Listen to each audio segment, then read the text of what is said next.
Hello, responders and RMPs. Chrissy Brooks, Northern Plains Health and Safety. We're going to go through this week's hypothetical, week ending 4/19.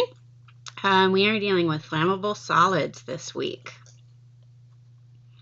So grab your decision tree. We're going to jump right in.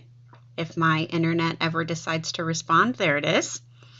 All right, so we're going to work through our decision tree reading every word out loud because it's good practice and it keeps our mind fresh. So here's our scenario. A box with both a flammable solid hazard label and a UPS hazardous material shipping papers for UN 1328 hexamethyl-triamine. Hope I never encounter that stuff.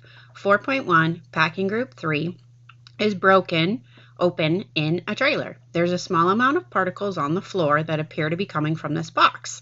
When you open the box, there is a 5-pound container that has cracked open on the bottom. There are no fumes that irritate the skin, visible fumes, smoke, or irritating odors. Answer the questions below based on this scenario. So which box did the decision tree lead you to? I'm going to let you and whoever you're doing your hypo with go through your decision tree. Go ahead, pause the video now. We'll be back in just a sec. All right, so hopefully we've got through our decision tree. As you're going through it, this top box, you're going to have no's. Then we're going to end up down here. This box, we've got a diamond hazard label. So we're going to come across here. Not prohibited, not something that we don't clean up. Also not something that's an edible liquid, which remember the green box means edible liquid. We only get a yes if we're an edible liquid. So here we are. We're going to end up down here in the yellow box. A responder needs to clean this one up. All right, and which response sheet are we going to grab?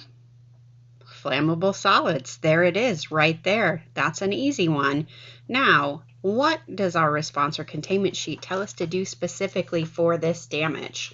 So we're going to go to our response sheets and find that flammable solid, which is on page 7.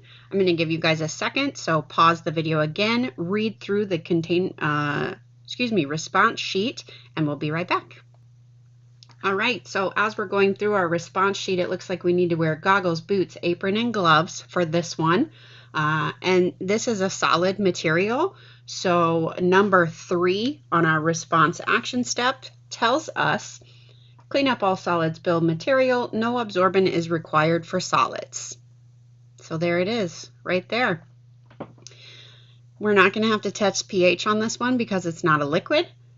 So we can go through all of that. Looks like we're going to ensure all spill residue is removed from the spill location and transport the package to the service center for further processing. Easy peasy on this one. Pretty straightforward damage.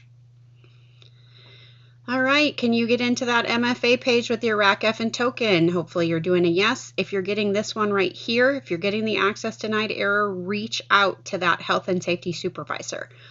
Make sure that you can get into that MFA page. They have simplified the access requests a little bit, maybe more difficult, but get in touch with your coordinator. And then hopefully you can get into ETT with your own credentials as well. Making that password on the MFA site and then being able to use it on ETT. So I know I need to access the waste disposal flowchart electronically. We've got to go to that, excuse me, my brain is just not working this morning. We need to go to our quick reference guide. If you're not sure how to get there, right here is your YouTube help. So yes, I know that I have to go every damage. All right, so going through our waste disposal flowchart, we've got a powder. Didn't spill outside the facility, didn't go into a drain, doesn't have reportable quantity. It doesn't fit into any of these categories because remember we've got a flammable solid. Obviously not going to be a non. We've got a diamond hazard label. It doesn't fit into any of these 3. It's not 3 gallons or more. It doesn't give off a noxious odor, and it's not hydrofluoric acid. So here we are, right here. We're down in the green box, and we are going to the table of contents based on our facilitator's generator status. So we are not damaging out our packages as liquids. So we've got this one, excuse me, yep, this one right here. We're going to grab that one. Moving on to our next page. What do you do with RCRA clean containers? What do we do with them? What is a RCRA clean container? It's the empty plastic, metal, glass, whatever that was holding our material. We dumped it out. Now it's empty. Now it's no longer hazardous. We get to throw it away if it's empty. All right, what tool do we use that tells us how to dispose of those hazardous materials? This one, nobody should be getting it wrong because I give you the clue right there. So waste disposal flow chart. And hopefully you've got your DOK done. Again, that's not something that health and safety keeps track of, but if you need a DOK, shoot me an email and I will get it to you.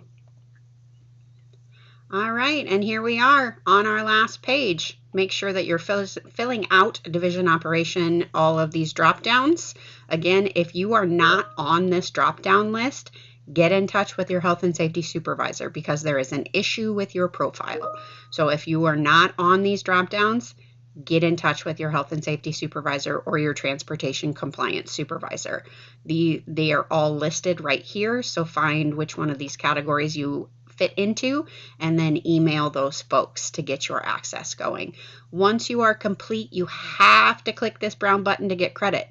If you fill out all of this information and you did all of this work and you do not click this brown button right here, you're not getting credit for any of it. So make sure we're clicking that last brown button. It's going to take you to the thank you page, and then you're all done for the week. Thank you guys again so much for being here. I love that you watch my YouTube videos. I hope that they are very helpful for you, and we'll see you next week. Have a great one.